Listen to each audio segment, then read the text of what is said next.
Bismillahirrahmanirrahim. Assalamualaikum warahmatullahi wabarakatuh.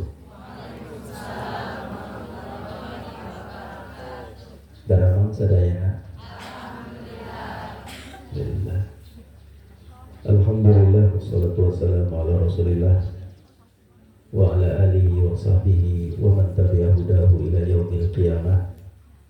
Rabbi shrah li sadri wa yassir li amri wa hlul 'uqdatam min lisani yafqahu qawli, amma ba'du. Para ibu sekalian yang dimuliakan Allah Subhanahu wa taala, suara apa tadi? Ayam jago. Enggak dengar ya? Disuruh lagi juga enggak mau dia. Ayo berkokok lagi. Enggak mau. Itu namanya zikir, bertasbih. Jadi seluruh makhluk itu bertasbih, mensucikan Allah Subhanahu wa ta'ala. Seluruh makhluk. Jadi kalau langit bertasbih, bumi bertasbih, sampai binatang ayam jago juga bertasbih. Ayo ke sini, nanti ditangkap, disembelih. Itu ayamnya tuh. Siapa itu? Nyari siapa itu ayam tuh? Gitu. Oh, bener naik ke sini ini. Aduh, ngaji. Jadi kalau makhluk Allah saja bertasbih Bapak dan Ibu, tapi kita tidak bertasbih, kita ketinggalan. Yang lain bertasbih, tapi kita manusia tidak bertasbih, itu ketinggalan kita, ditinggal sama rombongan. Jangan seperti itu. Saat ini kita di bulan apa? Bulan Ramadan. Bulan Ramadan sekarang sudah hari keberapa? Sabtu, Ahad, Senin, Selasa, Rabu, Kamis, Jumat, Sabtu, Ahad. Berapa hari berarti? 9 hari. Berarti 21 hari kita Lebaran. Lah itu informasi penting ya. Ingat Bapak Ibu, 21 hari lagi kita Lebaran. Jadi kita takbiran, kita makan-makan enak, kita beli baju baru, begitu. Nanti 21 hari lagi. Seneng atau seneng? Ah, seneng. Itu bedanya orang sekarang dengan orang dulu, ya. Sama. Ketika kita ini kedatangan seseorang, kita seneng dia datang. Nanti pas dia pergi, kita sedih. Oh, berarti kita senang dengan orang itu. Tapi kalau orang itu datang, ya kita senang awalnya. Terus kemudian, ayo cepat pergi sana. Jadi kita nggak sedih kalau dia pergi. Oh, berarti dia bosan dengan orang itu. Kalau orang itu datang kita nggak senang, inginnya kita senangnya itu dia cepat pergi. Oh, memang dia nggak senang. Begitu. Ramadan juga sama, Bapak dan Ibu. Ini kita senang atau tidak kita lihat. Ketika datang Ramadan itu, apakah kita senang atau tidak dengan datangnya? Kalau senang, siapkan apa-apa yang dibutuhkan oleh Ramadan, kita siapkan. Apa yang diminta oleh Ramadan, kita lakukan. Itu bukti kalau kita senang dengan lupa, ulangi dari awal. Awalnya tadi kan jago kluruk kan? Jago kluruk apa bahasa Sundanya, Ustaz? Ayam jago berkokok gitu loh, bahasa Sundanya apa? Ustaz tadi dulu. Ayam jago komporongop. Ayam jago komporongop. Kalau bakhil bahasa Sundanya? Oret. Oret. Mulai dari sana kan tadi itu, ayam jago berkokok. Itu kan, terus kemudian datang ke sini. Terus kemudian kalau kita senang, oh berarti kita memang senang. Apa yang ia butuhkan ya kita kasih. Nah, terus kemudian kalau dia pergi kita sedih. Itu menunjukkan bahwa orang tersebut senang. Sekarang Ramadan, Bapak dan Ibu. Ramadan itu kalau kita menyatakan diri kita senang dengan Ramadan, kita lihat benar tidak? Ketika datang kita senang dengan Ramadan atau tidak? Kalau senang berarti apa yang diminta, apa yang dibutuhkan itu dikasih. Nanti kalau Ramadan pergi, Bapak Ibu ini senang atau tidak? Kalau sedih, oh berarti memang benar-benar bapak dan ibu senang dengan Ramadan. Tuh ya. Tuh, jadi informasi penting pertama apa? 21 hari lagi kita Lebaran. Kita lebaran 21 hari ya, jadi tulis sama santri itu. Tulis ya. Ditulis. Informasi penting. Informasi penting. Ayo Mbak, informasi penting 21 hari lagi. Bapaknya, ibunya belum punya baju. 21 hari lagi kita lebaran Bapak dan Ibu. Nah, jadi dengan Ramadan ini tuh luar biasa. Perhatikan, ya. Orang-orang itu kalau yang sudah meninggal itu ingin bangkit lagi. Kembalikan aku ke dunia ya Allah. Ini Ramadan. Karena apa? Itu yang pertama Bapak dan Ibu, ada hadis Nabi SAW itu menyampaikan as-salawatul khams, salat 5. Pertama duhur, terus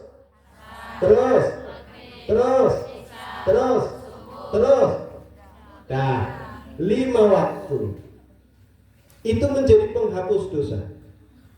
Bahkan di dalam riwayat yang lain itu tahtarikuna itu dari hari apa artinya? Iftarata. Hari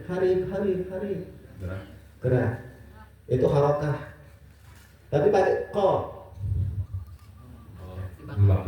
bakar.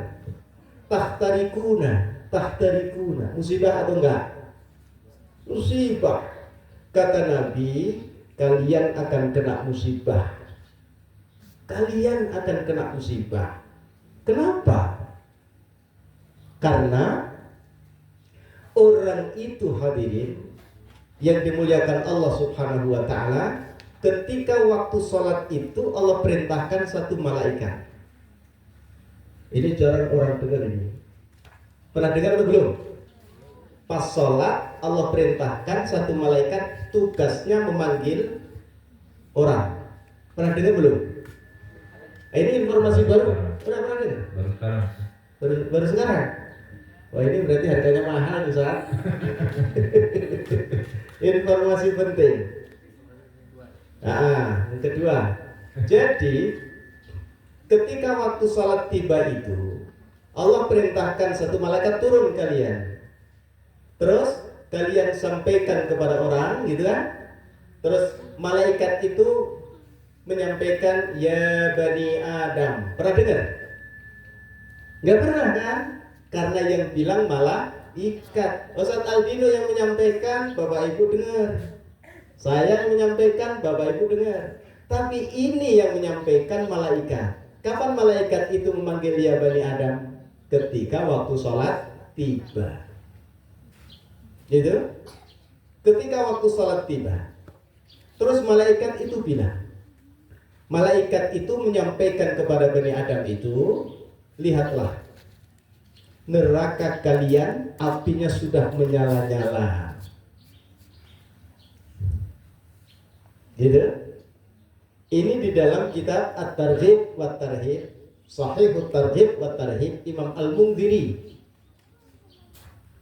Apimu sudah kalian nyalakan, nerakamu apinya sudah menyala. Kamu lihat, gitu kan? Fa'atfi'uha, padamkan apimu itu. Dengan apa? Dengan sholat. Dengan sholat Bapak dan Ibu. Nanti setelah selesai sholat, apinya menyala lagi. Musibah datang lagi. Bisa di dunia, bisa di akhirat. Terus nanti waktu sholat datang lagi, malaikat bilang matikan. Dengan apa? Sholat. Jadi orang yang hidup di dunia, dia tidak sholat, oh dia akan masuk dalam musibah.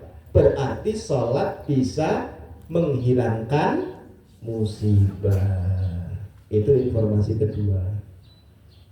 Ya. Nah ini yang paling mahal ini, karena belum pernah mendengar. Ya, itu Ramadan, ya, ini penting diharapkan oleh masing-masing kita. Karena apa? Karena kita ini banyak dosa.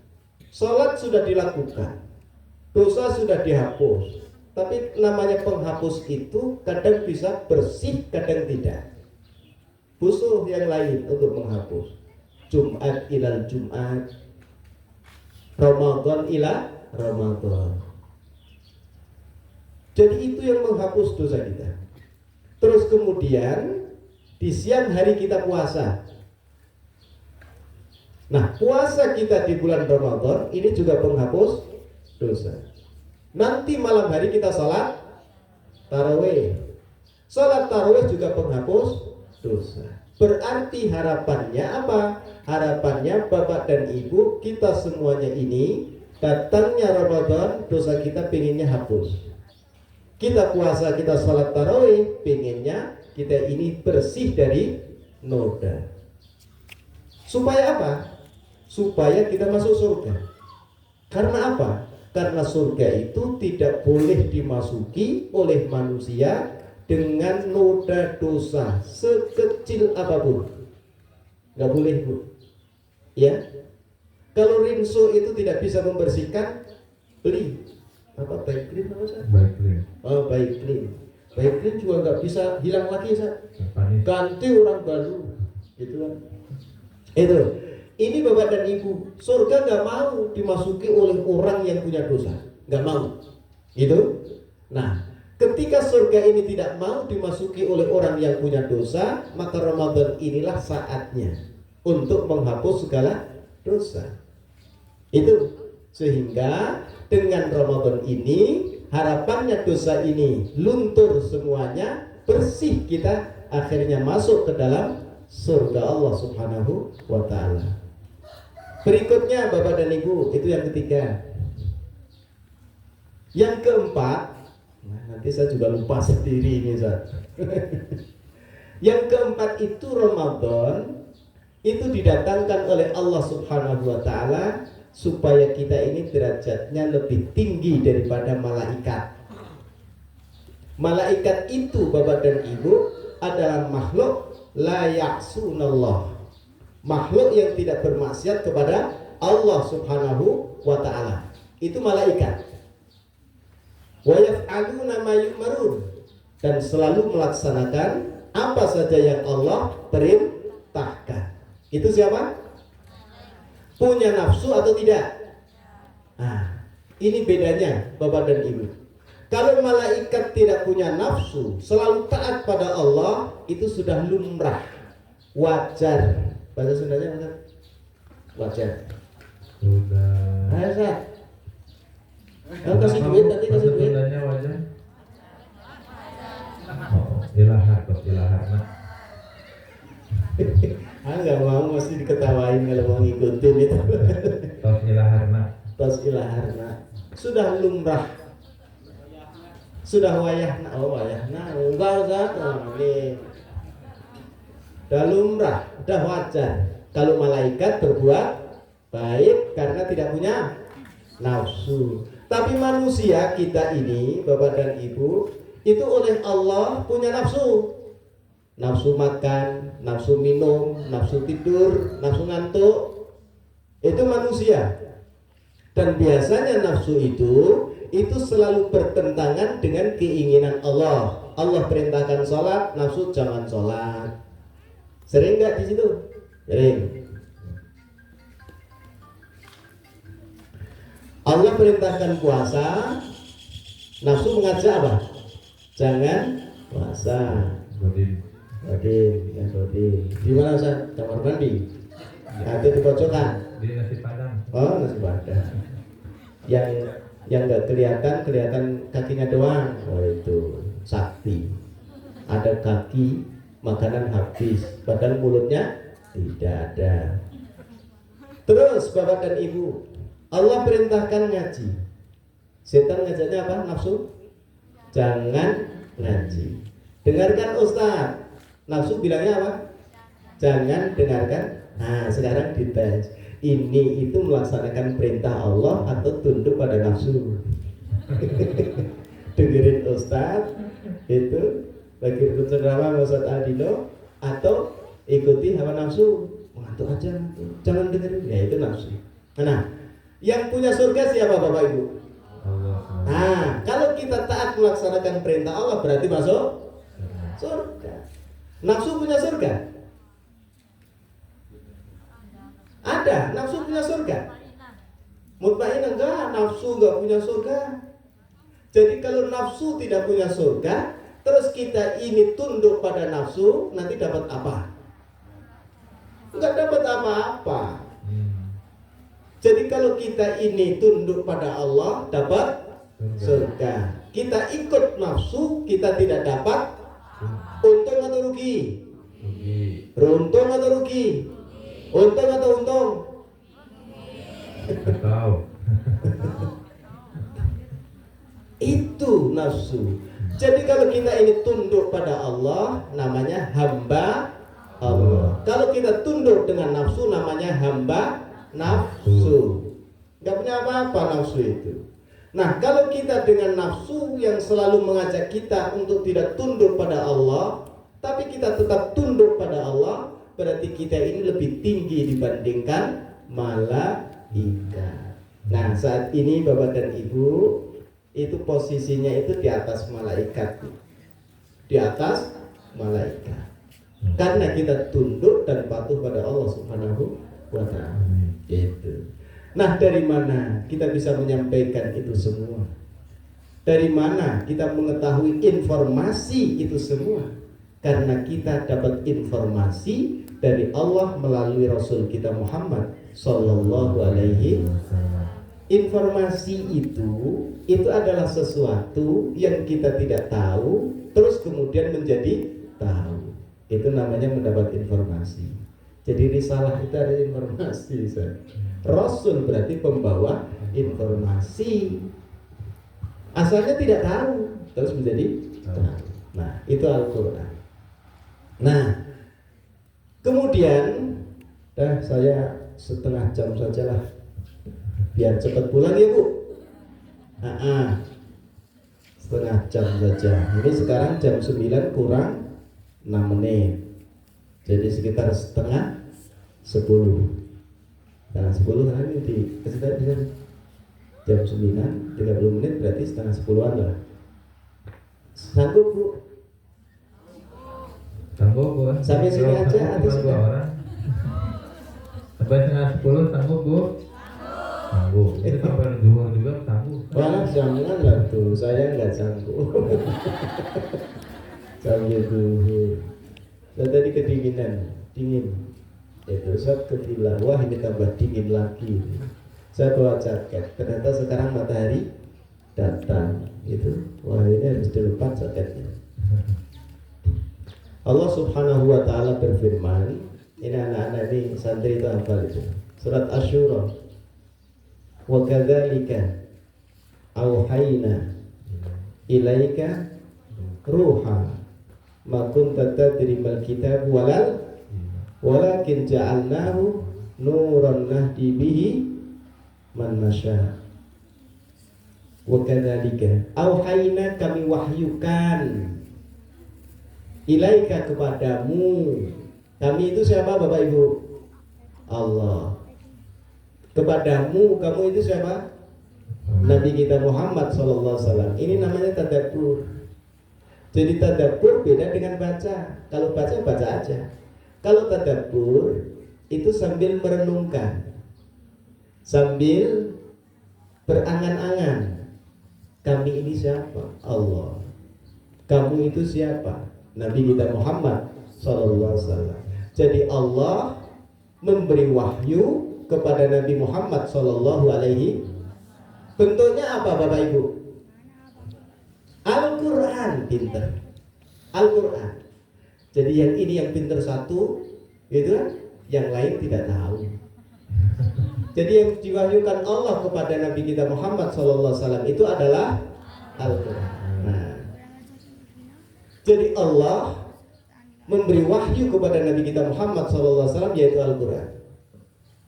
Terus Allah bilang ruha, kalian jadikan Quran itu sebagai roh. Orang itu, kita sampai sini, gitu kan? bisa berjalan, bisa melihat, bisa menulis, bisa mendengar, karena jasad dan rohnya ada. Jasad dan rohnya ada. Tapi kalau jasadnya ada, rohnya tidak ada, orang itu bisa jalan? Tidak bisa. Bisa mendengar? Tuh, namanya orang meninggal. Jadi maut. Orang mati, orang meninggal. Jadi Allah sampaikan Quran itu kalian jadikan sebagai roh. Kenapa? Karena manusia kalau rohnya itu tidak ada, manusia itu meninggal. Disebut manusia mati. Dia tidak bisa berjalan, nggak bisa bicara, tidak bisa mendengar, karena tidak punya roh. Nah sekarang kalau namanya tadabbur itu seperti itu. Bagaimana cara kita menjadikan Quran ini menjadi roh kita? Terus jadi nanti kesimpulannya manusia tanpa Quran ibarat manusia tanpa roh. Berarti manusia tanpa Quran sama dengan orang yang di sini hidup atau enggak? Hidupnya itu ruhnya harus Quran. Ayo, itu Allah yang bilang. Allah yang bilang. Itu. Jadi seperti itu. Jadi kalau Quran itu oleh Allah disebut roh, ya, berarti manusia tanpa Quran, manusia tanpa roh. Ibarat manusia yang mati. Tapi dia bisa makan, Ustaz, banyak lagi. Itu namanya mayat hidup. Mayat. Ibu ada Quran di rumah kan? Ada. Tapi sudah menjadikan roh. Nah, gimana? Prakteknya, teknisnya seperti ini. Ketika orang itu punya roh, dia mau naik ke atas. Itu kan? Dia mau membaca, dia baca. Dia mau ini itu, dia mau ini itu dilakukan. Roh pun juga seperti itu kalau Al-Quran sebagai roh. Apa kata Quran itu yang harus diikuti.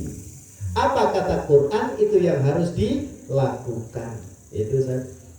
Itu namanya apa? Menjadikan Quran sebagai roh. Ini anak-anak santri sudah membaca Quran, ya kan? Sudah menghafal Quran. Itu.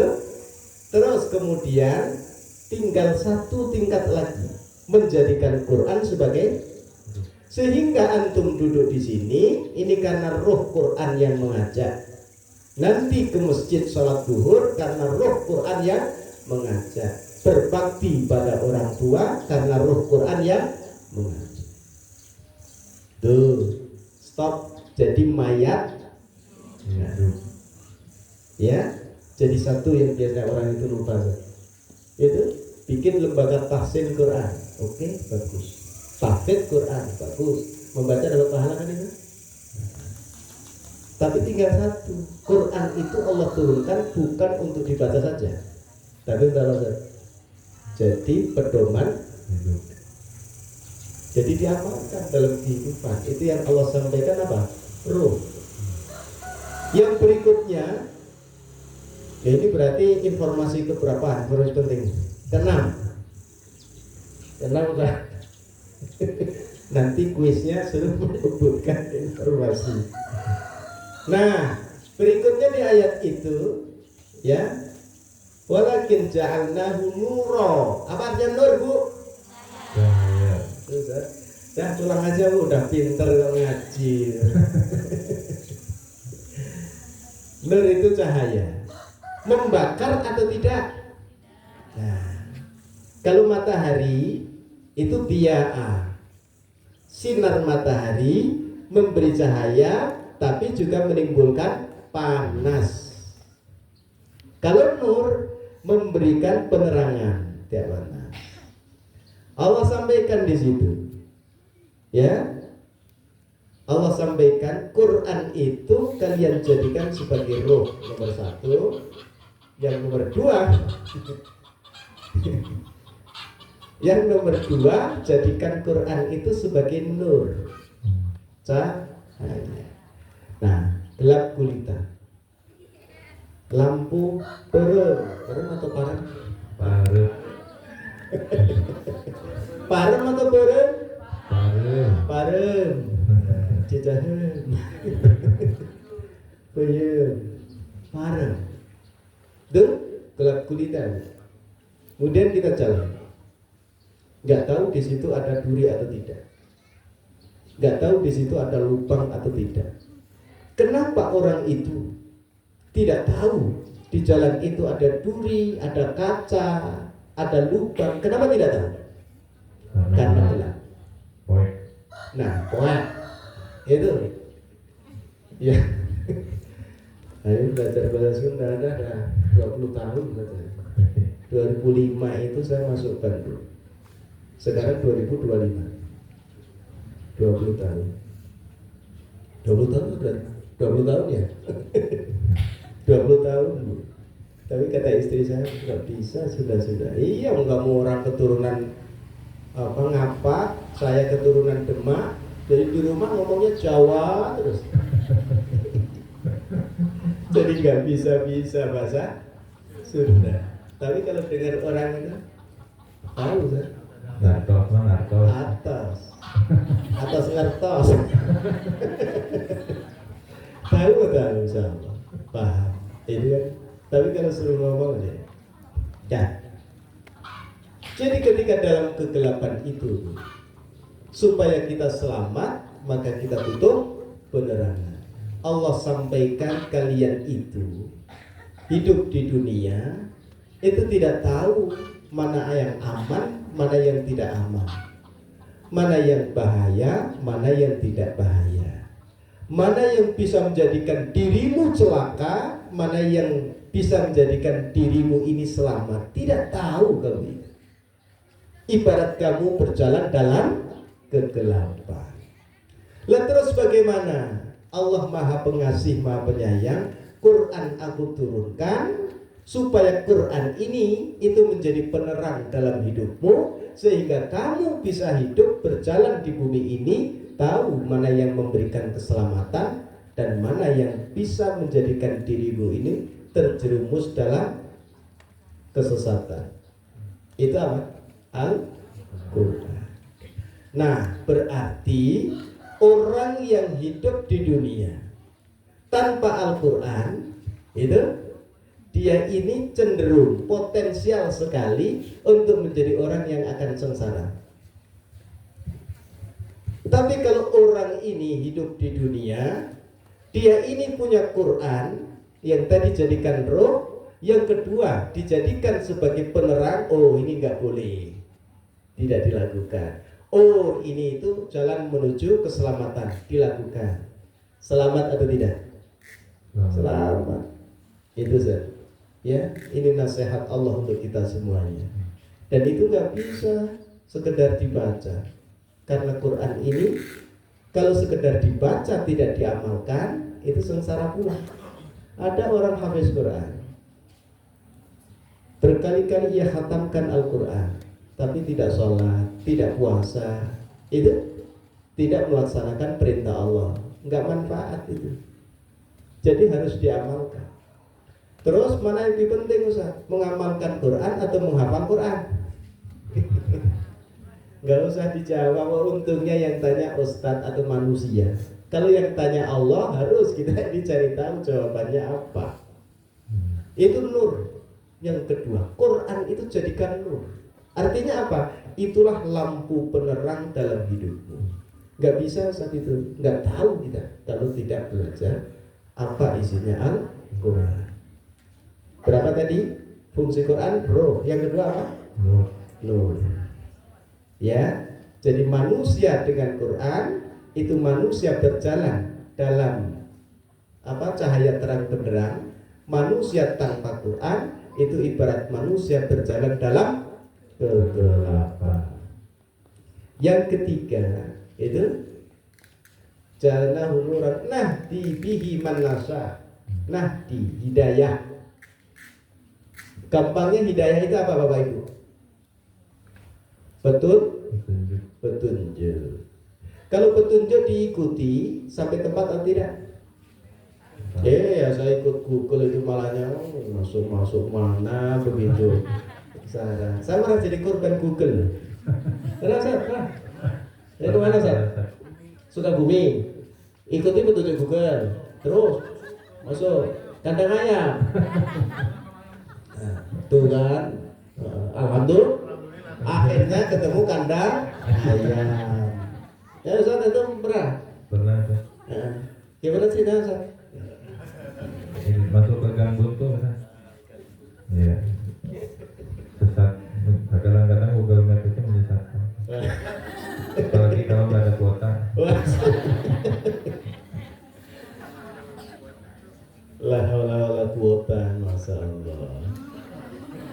Saya ke Tasik pernah dulu. Kan nggak tahu jalan kan? Kayaknya itu pakai HP, buka Google itu, ikut petunjuk itu, gitu kan? Diikuti. Jalannya pas satu mobil. Nah, sampai ujung sana itu nggak bisa, karena di portal ada rel kereta api, terus tengah-tengahnya itu dikasih tiang. Balik lagi itu diputarkan jalan lain, itu kan? Yang jembatan Cirangkong yang bawah itu untuk mobil, atas untuk kereta itu loh. Itu. Nah, setelah itu asik juga ini. Jadi kayak tamasya tidak sengaja. Nah, muter-muter. Jadi seperti itu. Pernah juga pulang gitu lewat jalur selatan dari Jogja terus gitu ke arah Bandung. Itu diarahkan ke jalur yang naik gunung pinggirnya jurang. Waduh, ini mau turun ke belakang nggak bisa putar baliknya, mau lurus ini bener nggak jalannya gitu. Dah, la haula wala. Itu petunjuk. Tanya orang, jalan ke Tasik kemana? Oh, dari Zahim itu ke timur terus nanti ya ikuti aja marka itu. Itu namanya apa? Petunjuk. Tapi kalau sudah di sana ada marka, lurus ke timur, nanti belok kanan, terus ke kiri terus sekian kilo nanti ke mana? Diikuti, kira-kira sampai tujuan atau enggak? Nah, Quran itu adalah buku petunjuk yang mengajak kita, menunjukkan kita sampai kemana? Surga. Itu namanya Al-Quran. Jadi Bapak Ibu, kalau tidak ingin jadi mayat hidup, namanya zombie. Itu jadikan Quran sebagai roh. Bapak Ibu kalau tidak ingin menjadi orang punya mata tapi tidak bisa melihat, jadikan Quran sebagai nur. Bapak Ibu kalau tidak ingin tersesat sampai tujuan dengan selamat, jadikan Quran sebagai hidayah, petunjuk hidayah. Ini Al-Quran. Bapak Ibu yang dimuliakan Allah Subhanahu wa taala, sudah 10 menit. 20 menit lagi. 20 menit. Nah, coba diulang dari awal. Informasi pertama apa? Lebaran 21 hari lagi. Iya, senang tidak? Oh, senang. Lebaran suruh senang-senang kita. Tapi Ramadan lepas itu yang sedih. Kok iya Lebaran? Iya Lebaran, Ramadan tetap Ramadan. Pengennya kayak gitu. Ya anak-anak ya. Itu. Informasi kedua tadi apa? Allah ingin kita ini menjadi penghuni surga. Tapi Allah tidak mau penghuni surga itu kotor dengan dosa. Bagaimana cara membersihkan dosa? Bertemu dengan bulan Ramadan, puasa Ramadan, sholat tarawih, ya masih banyak lagi. Jadi ini di bulan Ramadan itu penggugur dosa. Karena Allah ingin kita masuk surga. Yang ketiga, lebih tinggi dari malaikat. Kalau malaikat melaksanakan perintah Allah, kita juga melaksanakan perintah Allah. Cuma kita lebih tinggi karena kita punya hawa nafsu. Nah, kita berhasil Hawa nafsu itu dikendalikan. Berhasil Ustaz? Nafsu itu pada intinya itu tidak boleh nafsu itu berseberangan dengan Allah. Gitu. Cuma ada nafsu yang dia itu tidak berseberangan dengan Allah. Nafsu Jadi seolah-olah kita itu diharapkan nafsu itu sebenarnya dia tersesat dan menyesatkan. Sekarang perjuangan kalian wahai manusia, ubahlah nafsumu menjadi nafsu mutmainnah. Nah itu. Nafsu mutmainnah itu nafsu keinginan yang diinginkan oleh manusia sesuai dengan keinginan Allah. Allah menginginkan kita sholat, nafsu kita ayo sholat. Lah itu namanya nafsu apa? Mutmainnah. Itu yang keberapa tadi itu? Mana Ustaz? 4. Boleh 4 boleh 5 boleh, bebas pokoknya. Tuh. Enggak dinilai. Nilainya betul semua. Mau jawab A betul, B betul, C betul. Betul semua. Nah itu. Berikutnya Bapak dan Ibu tadi disampaikan tentang Quran. Tidak cukup dibaca, tidak cukup dihafal, tapi Quran ini harus ditadabburi. Dan diantaranya di dalam Quran itu yang kita ini kurang itu 3 itu. Quran sudah dibaca, Quran sudah dihafalkan, tapi Quran belum jadikan sebagai ruh. Kalau Quran belum jadi ruh, jadilah zombie. Makannya banyak tapi tidak mengikuti Quran. Itu. Nah, yang kedua, Quran ini jadikan nur, cahaya yang menerangi kita. Oh ini nabrak tembok ini, oh berarti belok. Oh ada lubang, rem, cari yang selamat bagaimana. Itu dengan Quran. Yang ketiga tadi jadi apa? Hidayah. Ya. 20 menit lagi, 15. Surat An-Nisa ayat 40. Ayo 50.000 cepat. 10 9. Ayo cepat, siapa yang ngacung? Ayo ngacung cepat 50.000. Ayo.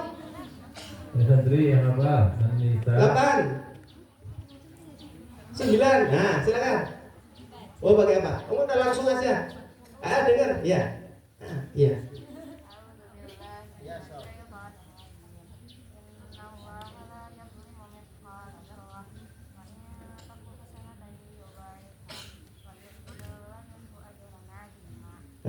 Itu ayat 41.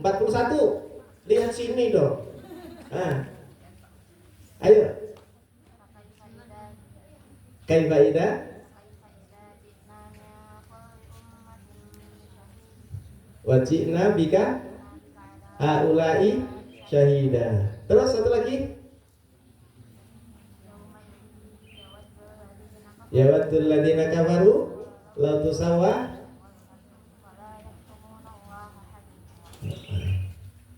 Wah, jadi keluar 50.000 ini. Ustaz, ditulis Ustaz. Wah, bisa suruh banyak. Oh, nambahi dong. Jadi nanti 50 dari Ustaz, 50 dari Alfi. Wah, itu panitia. Ingat ya. Allah bilang di situ. Ini Ibu perhatikan. Allah sampaikan innallaha la yadlimu mithqala dzarratin. 2 kata ya. Kita ambil. Allah kan sudah jelas itu.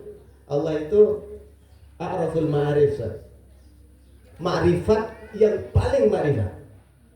Allah. Jadi kalimat Allah beda dengan kita. Kalau kita pun yang penting kita tidak jelas. Alkitab itu kitab ini jelas. Ada alif lamnya. Tapi kalau Allah nggak pernah kita temukan dalam Quran Tuhan kita Allah itu alif lamnya dihilangkan. Di mana-mana harus Allah. Berarti sudah jelas atau tidak jelas? Nah kalau Allah ini sudah jelas, kok kita ini tidak jelas, salah siapa? Salah ustadznya. Salah ustadznya, Allah sudah jelas kok, masih tidak tahu siapa Allah. Jadi itu udah, Allah sudah jelas. Kalimat yadlimu itu mendolimi. Jadi kalau mendolimi itu, orang yang seharusnya dia dapat 50.000 tidak dikasih 50.000, namanya ustadz dolim. Yang seharusnya dia kerja itu dapat bayaran tapi tidak dibayar, itu namanya majikan yang dolim. Itu kan? Yang seharusnya anak ini dapat ilmu tidak diajar sama beliau, itu ustadz dolim. Kalau tahu anak itu harus hormat pada orang tua, anak tidak hormat pada orang tua, namanya anak yang zalim loh. Itu zalim namanya. Ayo, zalim ya. Tapi Allah itu zalim atau tidak? Tidak. Jadi kalau ada musibah menimpa, itu kan? Itu karena Allah mendolimi manusia atau tidak? Allah bilang innallaha la yadlim. Kalau Allah tidak mendolimi manusia, berarti kenapa musibah ini tiba? Kenapa musibah ini datang? Oh, sudah fenomena alam Ustaz. Berarti kalau bukan Allah mendolimi, musibah itu datang, itu berarti Allah memberi hukuman. Allah memberi. Nah, kenapa manusia itu dihukum oleh Allah? Karena tidak taat karena melanggar peraturan. Nah, dihukum musibah. Berarti kalau musibah itu menimpa kita, jangan tunjuk atas, tapi tunjuk, karena atas itu nggak mendolimi. Atas itu tidak mendolimi, berarti tunjuk diri sendiri. Apa sih yang aku lakukan sehingga musibah itu terjadi? Kenapa kok banjir itu ada di mana-mana? Bisa jadi orang situ nggak sholat. Sholat pencegah bencana tadi itu. Sholat Ustaz, iya yang sholat kamu. Yang banyak tidak. Ibarat naik perahu, penumpangnya banyak, itu kan. Terus ada satu yang melubangi kapal. Air masuk Ustaz. Terus kapal tenggelam. Yang tenggelam itu satu penumpang yang melubangi saja atau yang lain juga ikut tenggelam? Kenapa semuanya ikut tenggelam? Karena tidak ada amar ma'ruf nahi mungkar. Nah, satu orang itu sih mana? Oh, nggak ada orangnya di sana yang melubangin kapal. Itu kalau kemudian kita lihat seperti jangan masih saja gitu, langsung ditarik. Kira-kira kapal tenggelam atau enggak? Itu namanya amar ma'ruf nahi mungkar. Allah tidak mendolimi. Berarti musibah yang terjadi, ya kita lihat diri kita, apa sih yang menyebabkan kita ini itu ditimpa musibah? Dosa apa yang kita lakukan? Itu lihat kita. Kayaknya nggak ada dosa. Oh, berarti ini bukan hukuman. Kalau hukuman berarti karena kita berdosa. Berarti kalau ini bukan hukuman, karena kita sudah introspeksi tidak berdosa, berarti ini adalah ujian. Ujian kok terus menerus Ustaz? Ya kalau ujiannya sekali ya lulus SD aja. Jadi satpam nggak boleh ditolak karena ijazahnya hanya SD. Udah daftar jadi guru, apalagi nggak punya ijazah cuma SD, karena dia ikut ujian hanya sekali. Tapi kalau ujian SMP dia ikut, ujian SMA dia ikut, ujian sarjana dia ikut, ujian kedinasan dia ikut. Jadi ujiannya banyak atau sedikit? Semakin banyak ujiannya, semakin potensial mudah cari kerja. Itu di negeri sana.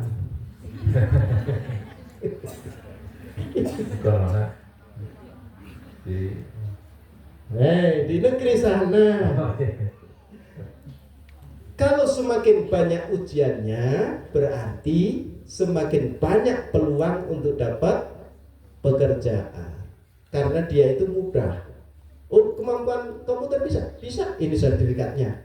Pernah ikut ujian. Itu kan? Nyetir mobil bisa? Bisa. Mana buktinya? SIM-nya ini ada. Nembak. SIM-nya ternyata dia beli, nggak ikut tes. Tapi kan kita kalau punya semuanya itu, berarti apa? Kalau kita sudah introspeksi, kok kita tidak melakukan ini dan itu dari perbuatan dosa yang melanggar, tapi musibah tiba, oh sabar, itu adalah ujian dari Allah. Allah pasti akan meninggikan derajat. Dunia sih. Kalau di akhirat gimana? Di akhirat sama. Allah juga tidak berzalim. Wa in taku hasanatan yudha'ifha wa yu'ti min ladunhu ajran 'azima. Oh. Nah, itu namanya tadabbur. Apa itu? Ya, kalau di akhirat ini, akhirat tuh. Jadi dunia sudah hancur. Manusia dibangkitkan di alam akhirat. Dikumpulkan di padang mahsyar. Tidak pakai dasi, nggak pakai jas, nggak pakai jaket. Itu di dunia. Kalau di akhirat enggak. Terus pakai apa? Nggak pakai apa-apa. Dikumpulkan oleh Allah Subhanahu wa ta'ala. Gitu? Dikumpulkan oleh Allah Subhanahu wa ta'ala di padang mahsyar itu, ya, tanpa pakai apa-apa itu, seluruh manusia dari sejak zaman Nabi Adam sampai manusia akhir zaman, kumpulkan semuanya. Wa yunada, yunsobu wa yunada, dipanggil satu-satu. Gitu kan? Dipanggil satu-satu itu itu dengan fulanun bin fulan, namanya dan nama orang tua. Namanya dan nama orang tua. Tafsir Ibnu Katsir. Surat An-Nisa ayat 40 tadi itu. Dipanggil namanya dan nama orang tua. Itu kalau orang ini dipanggil oleh Allah, terus kemudian diperlihatkan apa amalannya? Amal soleh ya Allah. Apa yang dilakukan? Ngaji. Oh, satu kebaikan. Lipat gandakan pahalanya. Berbuat baik. Dia senang, orang tuanya senang atau enggak? Ah, jadi menyenangkan orang tua itu nggak usah ngasih duit, nggak usah pinter. Itu yang penting jadi menteri. Nggak tahu informasi. Itu saya nggak dengaran direkam langsung nanti repot saya. Ini Bapak Ibu. Jadi membahagiakan orang tua itu diberikan, tidak harus memberi sesuatu, tapi menjadi soleh saja kita ini, itu sudah membahagiakan orang nanti di akhirat itu. Jadi berilah kado istimewa untuk orang tuamu dengan menjadi orang soleh. Surat An-Nisa itu. Lipat gandakan. Di situ disebutkan, katanya Nabi SAW sampaikan berapa kali, lipat gandakan. Alfu alfin, alf itu 1000, alf 1000, berarti sekitar 1000 kali 1000, 1 juta. Jadi duduknya ibu di sini, duduknya dulu, itu dianggap satu kebaikan. Terus dilipat gandakan jadi 1 juta. Oh, Masya Allah, itu namanya anugerah Allah, kasih sayang Allah. Ini belum layak diri Ustaz. Wah, ini udah selesai sampai duhur ini, 4 menit lagi gimana? Stop, skip. Skip. Tapi lanjutkan kapan? Nah, ini harus selesai ini, besok udah enggak kok. Ini 21 hari lagi Lebaran, Pak. Informasi penting itu nomor 1. Nomor 1 itu. Jadi ini Bu, bentuk kasih sayang Allah. Belum jalannya kita dari rumah ke sini. 1 langkah 1 kebaikan kali 1 juta. Ada 100 langkah, 100 kali 1 juta. Panen pahala kita. Jadi masuk surganya itu bes. Jadi keimanan itu modal orang untuk tidak masuk neraka. Iman. amal soleh itu kendaraan kita untuk masuk surga. Semakin banyak amal solehnya, semakin nyaman kita jalan ke surga. Semakin sedikit amal solehnya, semakin merangkak kita ke surga. Gitu Ustaz, amal soleh dan iman. Nah, sekarang dipanggil lagi, Fulan bin Fulan maju. Disaksikan orang seluruh jagat dari zaman dulu sampai akhir zaman itu. Kamu waktu di dunia tidak sholat. Itu yang malu dia dan juga ayah. Na'udzubillahi min. Ya, santri jadi anak soleh. Ya? Ya? Hah? Gak mau. Jadi anak soleh ya? Itu santri perempuan mau jadi anak soleh. Solehah, mana mau jadi anak solehnya. Nah ini tadi itu kasih sayang anugerah Allah. Sekarang yang tadi nggak sholat, nggak melaksanakan perintah Allah, itu oleh Allah itu tidak langsung di nerakakan, tidak. Ini yang orang-orang yang tidak melaksanakan perintahku, malaikat, jangan kaum seret langsung ke neraka, jangan. Terus kemanakan ini? Kurung. Masukkan ke dalam ruang persidangan. Itu ceritanya Ustaz. Jadi kalau tadi orang beramal soleh, lipat gandakan amalnya, cepat antarkan dia ke surga. Bapaknya juga? Ya, bapaknya juga. Sekarang yang tidak soleh bagaimana? Yang tidak soleh itu kalian kumpulkan, nanti masukkan ke dalam ruang persidangan. Karena Allah tidak ingin mendolimi. Orang itu salah, ya, itu kan? Tapi kesalahan itu harus dikonfirmasi, benar nggak dia itu salah, gitu Bu. Itu Allah, tuh Zat. Makanya tenang. Allah tidak gampang memenjarakan orang. Beda dengan manusia. Jangan masukkan. Itu di ayat 40, 41, 42. Itu. Nah, di situ Bapak dan Ibu ya. Sampai mana tadi? Yang beramal soleh atau buruk? Yang buruk langsung diseret ke neraka? Dimasukkan ke mana? Ruang sidang. Ada hakimnya? Ahkamul hakimin siapa? Allah. Jadi ada hakimnya, terus ada terdakwanya. Ya. Bikin apa begitu, sosiodrama atau apa begitu. Dasarnya Quran, tapi suruh praktek. Ini yang soleh, ya. Langsung sana ke surga. Yang nggak soleh saat pembelajaran baru. Nah, di ruang sidang ada hakimnya, ada terdakwa. Terdakwa ini ancaman hukumnya masuk neraka. Gitu kan? Kamu didakwa waktu hidup di dunia tidak sholat, ngahodin apa? Padahal puasa, orang-orang puasa dia nggak puasa. Itu orang-orang suruh berbuat baik, dia tidak berbuat baik, itu kan? Buktinya apa? Kata dia. Wah, tegas. Buktinya apa?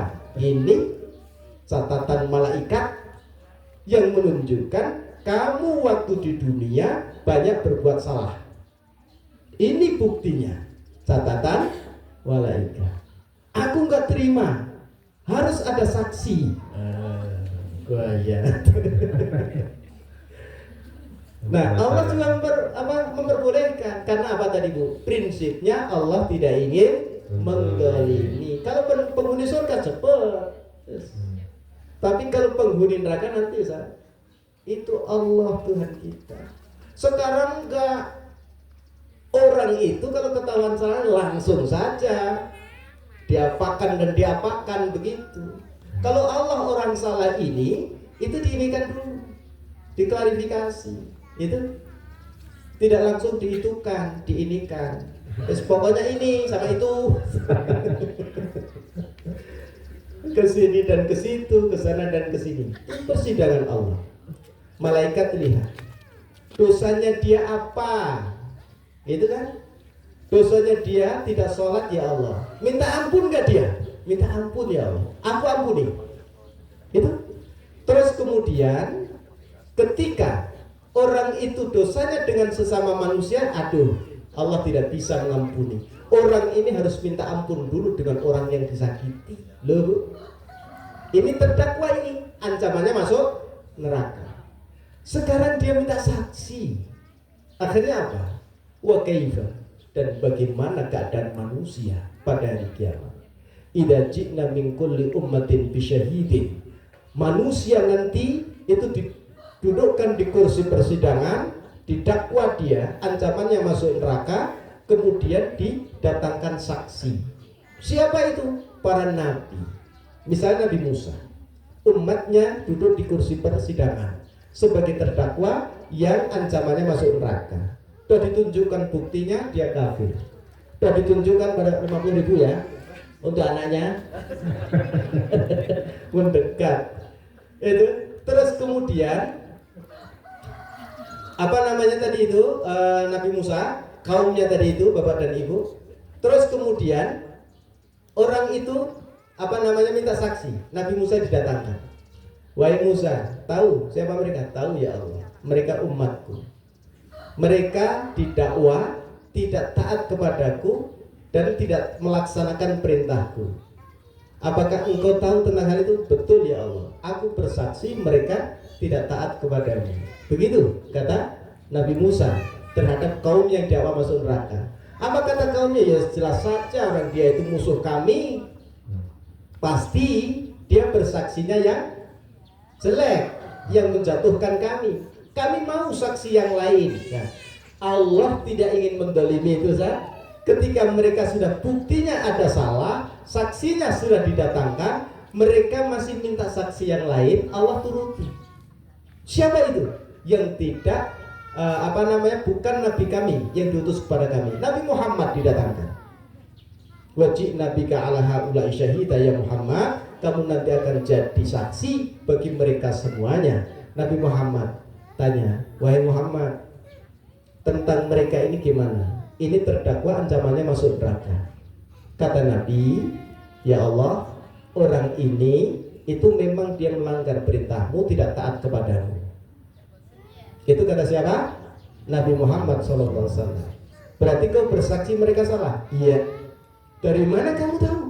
Dari firman-Mu ya Allah dalam Al-Quran. Oke.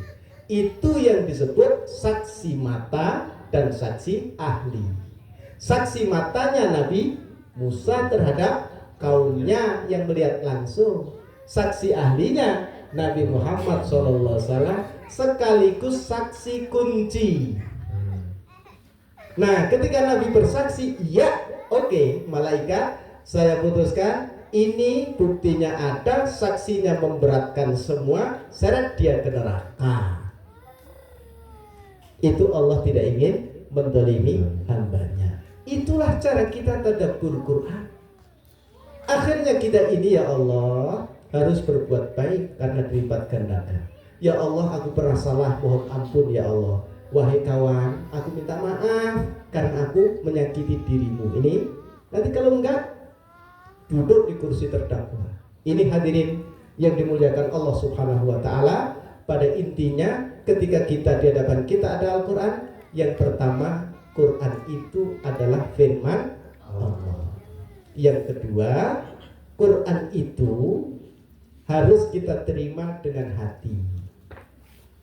Itu Quran itu harus kita terima dengan hati. Jadi Quran ini itu kalau kita buka hati kita, dia masuk, itu yang bermanfaat. Kita terima dengan hati. Yang ketiga, ketika baca Quran untuk kita jadikan sebagai roh, sebagai nur, sebagai huda, petunjuk, maka membaca Qurannya tidak boleh cepat-cepat membaca Qurannya. Ya, yang berikutnya, Bapak dan Ibu yang dimuliakan Allah Subhanahu wa taala, kita butuh yang namanya tafsir. Ya kalau enggak ya secara bahasa, tafsir kita baca. Itu diantara cara kita mentadabburi Al-Quran. Jadi kalau baca cepat, ya sudah selesai. Dah. Terima kasih Bapak dan Ibu. Seperti itu. Tidak perlu diulang lagi atau enggak? Ulang lagi ya. Yang pertama informasi terpenting 21. 21 hari lagi. Ulangi, informasi paling penting 21 hari lagi. Nggak mungkin 22, 21 mesti. Itu kan 30 hari kan? Nah bisa jadi malah 20 hari kan? Ya. 20 atau 21 kebaran. Yang kedua, Ramadan itu istimewa karena Ramadan itu menjadikan kita sebagai penghuni surga karena dosa kita dihapus dengan amalannya. Ya kalau nggak mau menghapus walaupun Ramadan tiba ya tetap saja dosa. Yang ketiga, kita di Ramadan ini ingin ditinggikan derajatnya lebih tinggi daripada malaikat taat pada Allah tanpa nafsu, kita taat pada Allah padahal punya nafsu. Yang keempat, dah sedikit aja diringkas, nggak usah 10 kan? Oh, fungsi Quran. Nah, membaca sudah, menghafal sudah, ini yang penting. Jadikan Quran sebagai roh, jadikan Quran sebagai nur, jadikan Quran sebagai petunjuk hidayah. Terus berikutnya itu tentang kondisi kita pada hari kiamat. Ya, jadi kita pada hari kiamat itu nanti akan di hadapan Allah Subhanahu wa taala dipanggil satu-satu nama kita dan orang tua kita. Jadi kado istimewa kita untuk orang tua kita jadi anak soleh. Ya, jadi anak soleh. Nah, terus kemudian kalau orang itu berbuat baik dilipat gandakan oleh Allah Subhanahu wa taala supaya cepat masuk ke surga. Wus, Jakarta Bandung.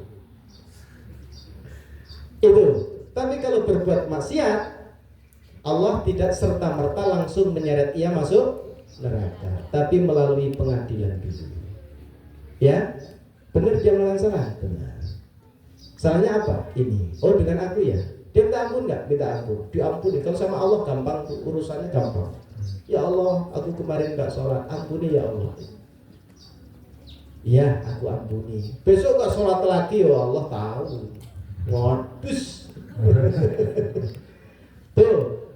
Ya, terus kemudian ada persidangan di situ. Itu apa? Untuk menunjukkan Allah tidak ingin menzalimi hambanya. Oh, sebenarnya masih banyak lagi di situ. Nggak akan habis. Dan saya sudah capek. Capek sekali. Itu belum minum. Belum makan. Tapi saya doakan semuanya anak-anakku sekalian, Allah jaga kesehatannya, Allah jaga imannya, Allah berikan ilmu manfaat, bisa menghafal dengan cepat. Ibu-ibu semuanya juga, semoga yang hadir semuanya ini oleh Allah Subhanahu wa taala Allah berikan kesehatan yang sempurna, Allah berikan kedudukan yang istimewa, Allah mudahkan rezekinya, Allah jadikan anak keturunan sebagai anak keturunan yang soleh dan soleha. Terima kasih Bapak Ibu.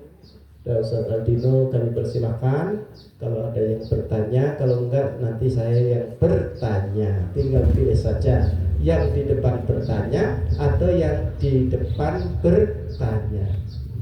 Salah ya? Yang di depannya, depannya mana? Sana apa sini? Ya, pokoknya yang di atas bertanya atau yang di bawah bertanya, pilih salah satu. Terima kasih Ustaz Aldino. Assalamualaikum warahmatullahi wabarakatuh. Waalaikumsalam warahmatullahi wabarakatuh. Jazakumullah khairan. Baik, menurut kalian penjelasan mengenai pentingnya tadabbur Al-Quran. Ternyata satu ayat itu ya kalau ditadabburnya lama Bu ya. Kalau dibaca mah satu juz itu paling berapa menit Bu? Setengah jam lah ya. Bu Ibu tilawah 1 jam. Kadang-kadang dari subuh sampai jam 8 tuh udah ada yang 3 juz ya tilawah itu. Tapi kalau ditadabburi ternyata 2 ayat aja bisa 1 jam. Itu juga belum selesai tadi kata Ustaz ya, masih panjang. Fungsinya mentadabburi Al-Quran ya. Semoga kita mungkin lebih terstimulasi ya, terangsang lagi untuk di rumah nanti mah bukan hanya sekedar baca, Tapi berhenti dulu, ini ayat ini maksudnya apa? Kita baca terjemahnya. Kalau ada tafsir, ya ahlan, itu lebih baik, ahsan, bisa dipelajari, dibaca buku tafsirnya. Ibu punya buku tafsir di rumah? Alhamdulillah. Tafsir apa, Bu? Boleh baca yang ringan-ringan apa, Ustaz? Yang ringan yang bisa dibaca di rumah mungkin terjemah atau muyasar mungkin ya, taisir jalan lain mungkin ya, yang pendek-pendek itu mungkin bisa menambah pengetahuan kita dan pendalaman kita terhadap sebuah ayat ya. Jadi bukannya sekedar baca. Satu kali baca sehari 1 juz, minimal sisakan 1 ayat 2 ayat untuk kita tadabburi. Bukan hanya sekedar baca kemudian ditutup Qurannya gitu ya. Baik, mungkin Ibu Bapak sekalian, yang pertama saya berikan kesempatan dulu untuk yang bertanya. Ya, saya hitung sampai 3. Bentar Bu, belum. Ini kalau ada lebih dari 1, mohon maaf kalau yang ditunjuk mungkin nggak semuanya dan nggak mungkin ya. Saya hitung sampai 3, yang kelihatan sama saya merem dulu ya. Sebentar, oh itu, nah itu yang beruntung ya, yang Allah takdirkan. Baik. Bismillah, 1, 2, 3. Oh, yang itu ya. Maka Ibu yang sebelah kanan, boleh mic-nya. Oh ini ya tuh mic. Siapa tadi? Yang baju biru di sebelah kiri. Silakan Ibu sebutkan nama dan asalnya dari mana, usianya berapa, tanggal lahir berapa ya, anaknya berapa, nomor 1, sepatunya mungkin. Ya. Atau mungkin masih ada anak yang Mangga Bu, waalaikumsalam. Assalamualaikum warahmatullahi wabarakatuh. Waalaikumsalam warahmatullahi wabarakatuh. Saya Puswati, orang tua dari Al-Bija Ahmad Nasrullah. Dari Al-Bija. Ini Ustaz yang mau saya tanyakan tadi, Quran surat Asy-Syura, saya belum saya nggak dengar atau Ustaz belum menyebutkan ayatnya ayat berapa ya Ustaz? Oh ya, ayat 54. Ya itu aja. Itu. Oh itu aja Bu. 52 ya. Surat Asy-Syura 52. Ya, 52 itu berarti sebelum 53 Bu. Ya, sesudah 51 ya. Jadi tengah-tengah persis antara 51 dan 53. Berarti tengah-tengahnya 52. Nah, itu ya. Dapat hadiah ya, dapat hadiah. Karena penting ya pertanyaan, jangan sampai nanti tadi lupa dicatat nomor ayatnya. Baik, penanya kedua. Silakan katakan 1 2 3. Oh, atas. Mangga Ibu. Mic-nya bisa langsung yang ke tengah. Yang berkacamata. Sama Ahwat dibantu. Ya. Ya, di mic-nya silakan dikasih ke Ibu yang pakai, bukan dikasih pinjam ya. Ya itu nggak bisa dikualifikasi.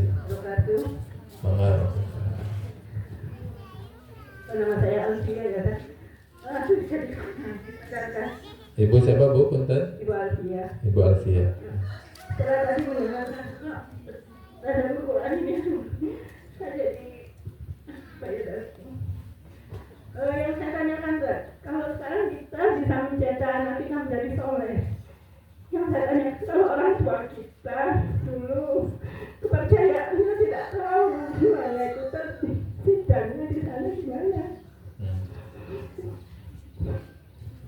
Itu satu. Apakah generasinya yang nanti kita solehkan bisa menolong mereka? Ya, itu. Assalamualaikum warahmatullahi wabarakatuh. Waalaikumsalam warahmatullahi wabarakatuh. Jadi pertanyaannya Ustaz, ketika kita nanti dipanggil nama kita dan orang tua kita, bagaimana kondisinya kalau orang tua kita itu kita tidak ketahui keyakinan mereka, mungkin akidahnya begitu Bu ya. Nanti bisa perjelas lagi, nanti mic-nya dipegang dulu aja ya, nanti kalau Ustaz perlu bertanya. Ya, mungkin itu saja Ustaz, silakan waktu dan tempat. Bismillahirrahmanirrahim. Itu bukan hanya ibu yang mengalami. Zaman Nabi SAW itu, para sahabat juga orang Muslim, orang yang taat pada Allah. Tapi mereka dapati orang tuanya musyrik pula. Orang tuanya musyrik. Bahkan yang jelas ada riwayatnya itu, ayah, bukan, paman Nabi kita yang selalu mendukung, selalu melindungi. Nabi sudah jadi Nabi, diajak untuk syahadat, Abu Thalib itu kan tidak mau, karena di sampingnya ada Abu Lahab. Tidak mau. Bukan hanya itu, tapi para sahabat itu juga memiliki orang tua yang orang tuanya meninggal dalam keadaan musyrik pula. Walaupun ada sahabat Nabi SAW, yaitu mencari-cari ajaran yang benar, itu mencari-cari agama yang benar, sampai dia bilang, ya Allah, kalau engkau tidak memberikan rizki kepadaku untuk menemukan ajaran yang benar, jangan kau haramkan anakku untuk mendapatkan ajaran yang benar. Zaid bin Aslam oleh Allah dikabulkan, tidak berjumpa dengan Nabi SAW, anaknya termasuk masuk Islam. Jadi ibu, kesedihan seperti itu wajar. Kesedihan seperti itu menimpa bukan hanya ibu, tapi yang lain. Itu menunjukkan betapa kita ini sayang dengan orang tua kita. Kita ini cinta dengan orang tua kita. Mungkin keterbatasan ilmu mereka sehingga mereka ini tidak soleh. Mungkin kita ini yang kurang semangat untuk mengajak dia menjadi soleh, atau bagaimana dan bagaimana. Tapi ketika kita mencintai mereka, menyayangi mereka, kok kita dapatkan orang tua kita itu tidak dalam kondisi yang semestinya, maka cara kita apa? Bentuk cinta kita. Betul, masing-masing di akhirat itu masing-masing, sendiri-sendiri. Tapi Allah sampaikan, ini surat Al-Furqan kalau tidak salah. Ketika Allah sampaikan di situ, wa yauma yahsyuruhum. Oh, sebelum itu surat Al-Furqan. Ntar saya ingat-ingat dulu, Bu. Tunggu ya sampai zuhur. Lahum fiha ma yasha'un. Bagi penghuni surga, Allah akan memberikan apa saja yang dia minta. Apa saja yang dia minta. Maka ketika ibu merasakan yang seperti itu, khawatir dengan orang tuanya masuk neraka, yang dilakukan oleh ibu, oleh kita apa? Pastikan diri kita penghuni surga. Akidah kita perbaiki, amal soleh kita perbanyak. Jadi kalau ibu ini cinta dengan orang tuanya, maka mulai sekarang kita, ibu, harus masuk surga. Bagaimana caranya? Berarti ketaatan kita pada Allah kita tingkatkan. Nah ya, ketika kita berupaya, berjuang sungguh-sungguh menjadi hamba Allah yang saleh dan salehah, meninggal dalam keadaan husnul khotimah, di akhirat dibangkitkan oleh Allah Subhanahu wa ta'ala, dimasukkan ke dalam surga. Disitulah kita bisa membantu orang tua kita. Orang tua kita tidak beriman, gimana Ustaz? Ini yang saya ingin sampaikan. Nah, ketika posisi kita ini sudah di dalam surga, Bapak dan Ibu, itu kan Allah sampaikan, hai kalian penghuni surga, kalian minta apa? Apa saja yang kalian minta akan aku turuti, kata Allah Subhanahu wa ta'ala. Lahum fiha ma yasha'un. Apa yang diminta akan diberikan oleh Allah Subhanahu wa ta'ala. Ada yang satu enggak?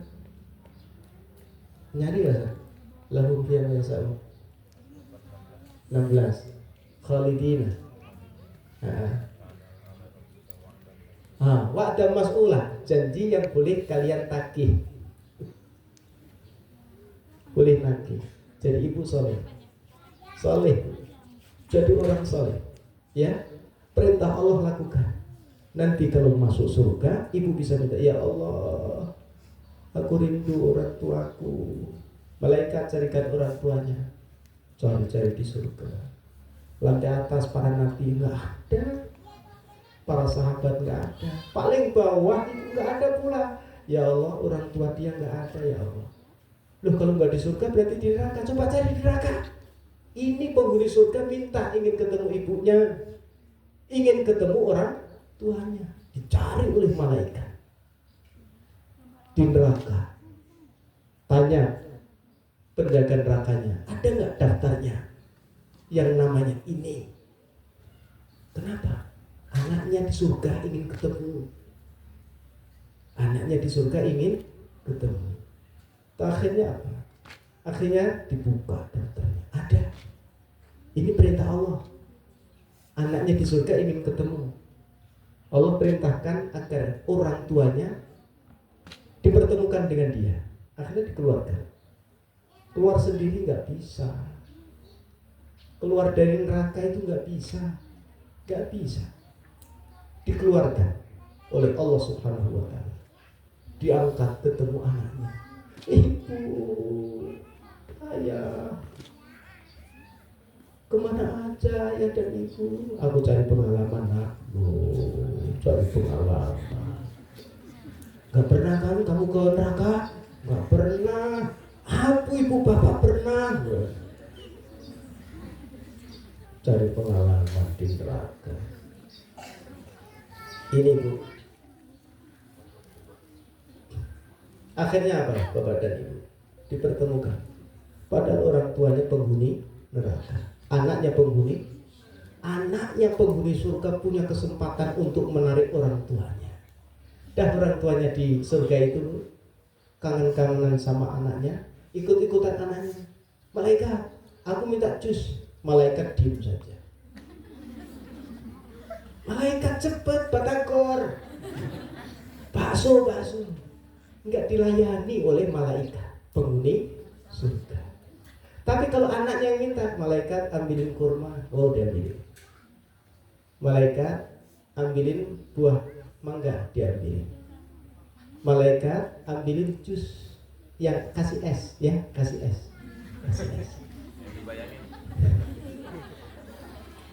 Jadi kalau anaknya yang minta, itu dilayani oleh ibu bapaknya yang minta tidak dilayani oleh Allah, oleh malaikat. Jadi pilih ibu bapak atau pilih anak? Anaknya yang minta dilayani, ibu bapaknya yang minta tidak dilayani. Pilih mana kalau gitu? Itu konsepnya bukan gitu. Anaknya dilayani karena penghuni, ibu bapaknya itu tidak dilayani karena pada hakikatnya penghuni. Jadi dia bisa di surga karena menjadi kenikmatan penghuni surga. Nah, aku minta jus, gak diminta. Tenang ibu, ibu mau jus apa? Jus alpukat, kasih. Iya, aku mintakan. Anaknya minta. Nah, jadi ibu, ya, apa ketaatan kita, kecintaan kita kepada orang tua kita? Jadi soleh, jadi baik, jadi taat. Insya Allah itu bisa membantu orang tua kita. Sekali lagi kesolehan kita Bapak Ibu, itu yang bisa membantu. Sampai ketika mereka itu na'udzubillah, itu menjadi penghuni neraka, Allah masih berkenan untuk mengangkatnya. Walaupun bukan berubah menjadi penghuni surga, tapi menjadi kenikmatan. Tapi kan beruntung tidak diadab oleh malaikat. Tinggal di sini terus, ya Allah, ayah ibuku. Oh, dikabulkan itu kayaknya. Nah itu kalau ada orang nanya, ya Ustaz, itu Rasulullah, orang tuanya itu meninggal dalam keadaan apa? Nanti kan masuk neraka. Ya kalau ini yang diminta oleh Rasul nanti, itu kan bisa seperti itu. Itu ya Bu. Yang kedua tadi apa Bu? Insya Allah itu udah sekarang plong, tenang, senang. Tapi ibu harus berjuang. Jadi apa? Orang baik, orang soleh. Yang kedua tadi apa Bu? Apakah nanti anak-anak kita itu bisa membantu mereka? Nggak dijawab tadi sama Ustaz. Oh iya, anak-anak kita, ibu itu nanti anak kita itu bisa menjadi penghalang dulu. Kita itu berlenggang masuk surga tuh Ustaz. Nah, malah sama malaikat dipanggil, malaikat penghuni penjaga surga, tahan dia, jangan boleh masuk dulu. Kenapa? Itu ada orang yang manggil-manggil. Jadi dia tahan. Kenapa? Ini orang tuaku ya Allah. Saya ini jadi orang yang tidak soleh gara-gara orang tuaku tidak pernah mendidikku. Wah. Oh. Jadi apa yang kita lakukan sekarang? Didiklah sekuat tenaga sesuai dengan kemampuan kita yang maksimal untuk mengantarkan anak kita menjadi soleh. Itu cara kita. Ketika kita sudah berusaha mensolehkan anak kita dan semoga soleh, terus melenceng seperti anaknya Nabi Nuh, itu sudah bebas kita di hadapan Allah. Sudah ya Allah, sudah aku nasihati dia, sudah aku antarkan ke sekolah bolos, kabur, sudah aku ajak ke guru ngaji, dia gak mau. Akhirnya apa? Masing-masing bertanggung jawab dirinya sendiri. Itu Bapak Ibu, manusia itu diciptakan itu dalam keadaan apa? Fitrah. Fitrahnya kan menyembah Allah. Itu ibarat biji Zat. Biji jagung aja lah ya. Biji jagung kalau tidak diapa-apakan, tidak diurus, tumbuh atau tidak? Enggak. Jadi Bapak Ibu ketika punya anak, itu biji keimanan sudah ada. Kalau tidak disiram, kalau tidak dipupuk, kalau tidak diurus, biji keimanan mati Zat. Dipatok ayam jago tadi itu di situ. Jadi apa yang kita lakukan terhadap anak? Biji keimanan tanggung jawab kita, orang tuanya, untuk apa? Menjaga supaya tidak dipatok ayam, menyirami supaya tumbuh, memupuk supaya subur. Dari situ nanti akan memberi buah. Paham ya? Sudah cukup. Wallahu a'lam bishawab. Dapat hadiah. Oh, dapat hadiah Bu. Alhamdulillah. Jazakumullah khairan. Masyaallah. Oh, ada pertanyaan terakhir mungkin. Bapak dulu. Mangga, Pak Agus. Assalamualaikum warahmatullahi wabarakatuh. Nama saya Pak Seluhur. Pak Ustaz mau nanya, Lebaran 21 hari lagi. Ya, informasi penting. Penting itu. Saya minta tip ya, tipnya biar maksimal tapi istiqomah. Biasanya kalau Tips. biasanya kalau di bulan Ramadan itu semangat gitu Pak untuk mengisi program ibadah gitu ya. Nah begitu beres Syawal itu mulai lesu lagi lah. Saya minta tipnya agar supaya bisa istiqomah gimana gitu mempertahankannya itu Pak yang bisa saya tanyakan, minta jawabannya. Terima kasih. Assalamualaikum warahmatullahi wabarakatuh. Assalamualaikum. Kiat istiqomah setelah Ramadan. Kiat istiqomah, biar menjadi istiqomah terus Bu, ya. Biar jadi istiqomah terus ya, meninggal dalam keadaan istiqomah, udah nggak ketemu setelah Ramadan aja. Itu istiqomah itu. Istiqomah dalam kesolehan. Oh tapi diberi hidup Ustaz, gimana ini, itu kan?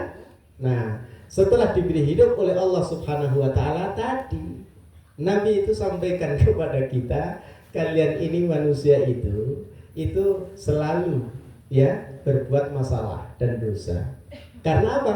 Karena manusia punya nafsu. Manusia itu ibarat orang yang bekerja. Bekerja kan?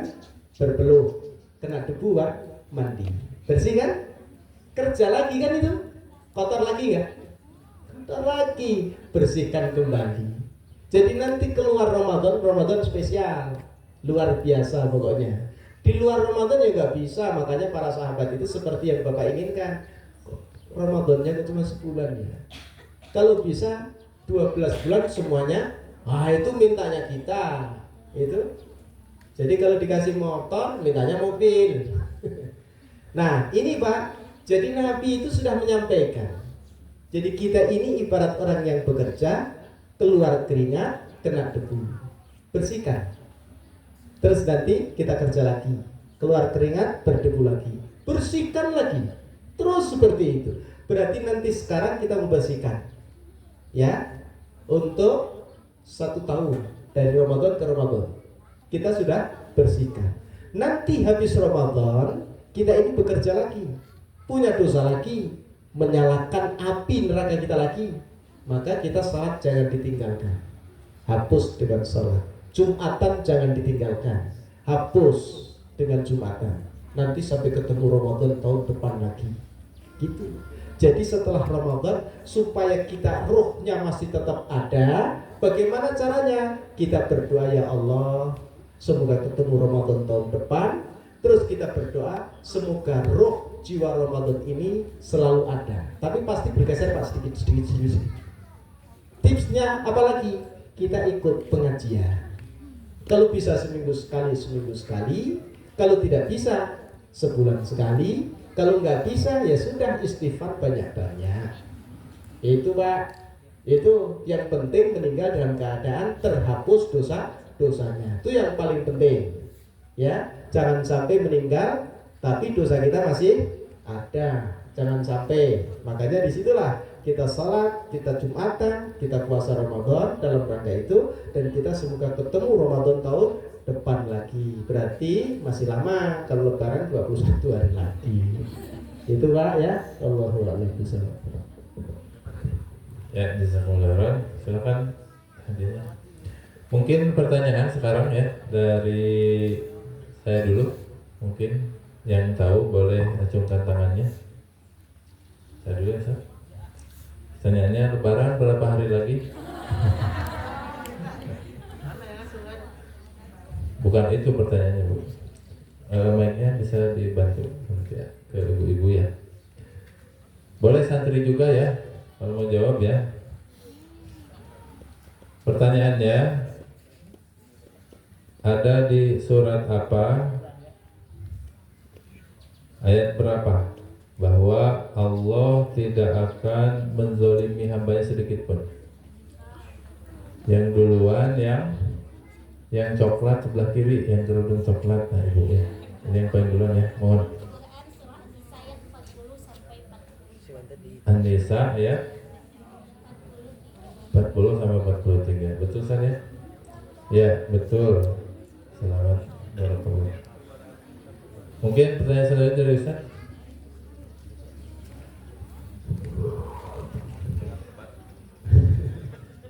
MC kita namanya siapa ya?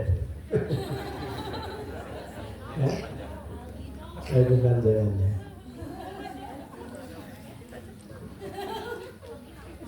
Ini udah ada yang ngaco. Oh, jadi pertanyaan ya? Hah? Gak tahu. Oh, sudah tahu. Ganti pertanyaan ya, Bu. Pertanyaannya, nanti pada hari kiamat orang itu disebut seperti apa?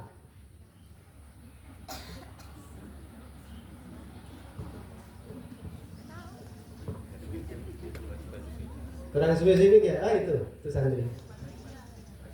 Hah? Oh, itu di luar dari konteks. Yang dijelaskan. Ulangi ya, kurang spesifik.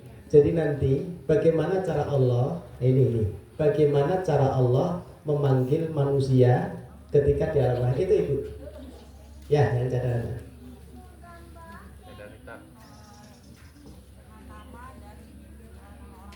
Ya, nama dan nama orang tuanya, betul.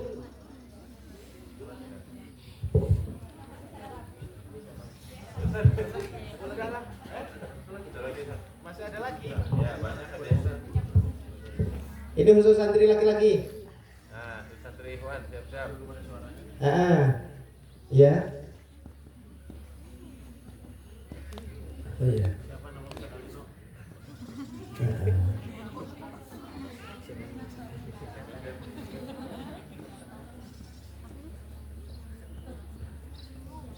Apa apa yang saya tanyakan? Malah bingung saya bertanya. Saya ditanya aja lah. Ya saya tanya aja. Ya, apa sebab kepada santri Ikhwan ya? Apa sebabnya manusia bisa lebih mulia daripada malaikat? Ya. Terus jelasnya gimana? Karena manusia, tapi dia bisa. Kalau malaikat, bertaat. Iya betul. Terus ya, alhamdulillah. Udah lagi tuh hadiahnya, Bu masih mau hadiahnya kita habisin ya? Masih ada tuh ya. Pertanyaan berikutnya ya.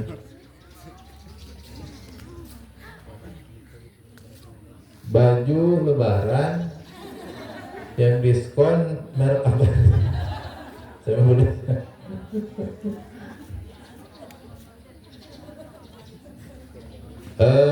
Tadi disebutkan setiap orang sholat ada yang memanggil satu malaikat. Malaikat itu ngasih tahu apa? Yang kerudung putih, Bu. Apa yang dikasih tahu malaikat ketika orang itu sholat? Wahai Bani Adam, sesungguhnya apa? Ada apa katanya? Benar. Ada apa?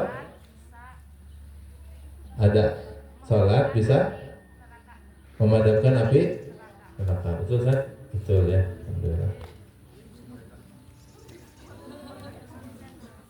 Kalender ya.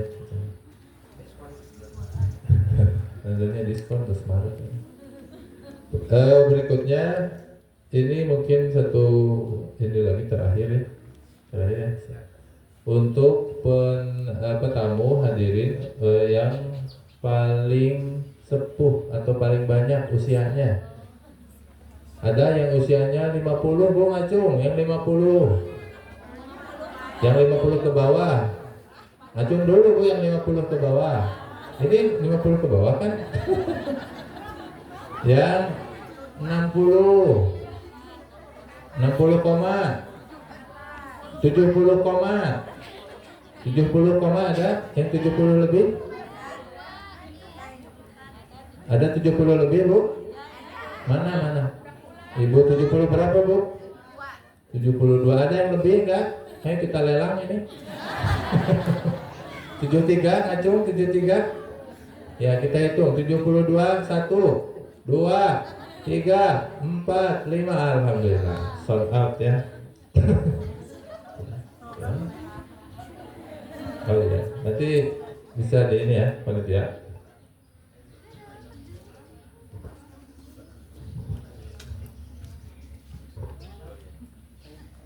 Barakallah untuk para tamu hadirin sekalian, dan terima kasih jazakumullah untuk Ustaz Rohimi atas ilmu yang telah disampaikan. Semoga kita bisa sama-sama mengamalkan ilmu yang telah kita dapatkan, dan jangan lupa ibu bapak sekalian, pekan depan kita insya Allah ngaji ya dengan Ustaz Abdullah. Ya, beliau ini seorang dai dari pedalaman, Bu.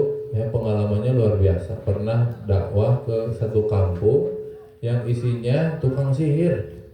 Ya, dan teman-temannya pada kena sihir kecuali beliau. Ya, alhamdulillah. Nah, nanti banyak pengalaman dakwahnya. Kita akan belajar sama-sama dari beliau. Insya Allah di Ahad ketiga Ramadan pekan depan di jam yang sama, jam 8:04. Ya, mudah-mudahan saya doakan ibu-ibu semua sehat walafiat, dilancarkan perjalanannya, diberikan kemudahan oleh Allah Subhanahu wa taala dalam setiap aktivitas ibadah, dan juga bisa menghadiri kuliah duha pekan depan. Jangan lupa juga di sebelah kanan saya, sebelah kiri ibu-ibu ada bazar ya. Itu ada baju-baju layak pakai, kemudian ada mukena juga yang murah meriah. Nanti insya Allah semua hasil penjualan itu akan diwakafkan untuk filah Quran, dan juga ada bazar-bazar seperti kue dan sebagainya yang bisa dibeli ya. Insya Allah juga sebagian itu juga untuk wakaf bila Quran. Jadi jajan berkah insya Allah. Oke, itu saja saya kembalikan kepada host itu kan sih host tahu lah ya, kepada Ustaz Kohar. Saya kembalikan kepada beliau. Wabillahi taufiq wal hidayah. Kalau saya akhiri pengajian ini dengan salam. Assalamualaikum warahmatullahi wabarakatuh. Waalaikumsalam warahmatullahi wabarakatuh. Terima kasih Ustaz Rohimi Gufron LC dan juga Ustaz Aldino yang telah memandu acara kita penyampaian materi tentang tadabbur Al-Quran, dan juga tadi sudah disampaikan hadiah-hadiah ya. Kita ucapkan terima kasih lagi, semoga ilmunya bisa kita amalkan, dan semoga beliau-beliau semakin bertambah ilmunya, semakin berkah usianya, diberikan keberkahan dari Allah Subhanahu wa taala. Amin. Baik, hadirin sekalian, sebelum kita akhiri mungkin ada penyampaian sesuatu dari Pak Ketua Yayasan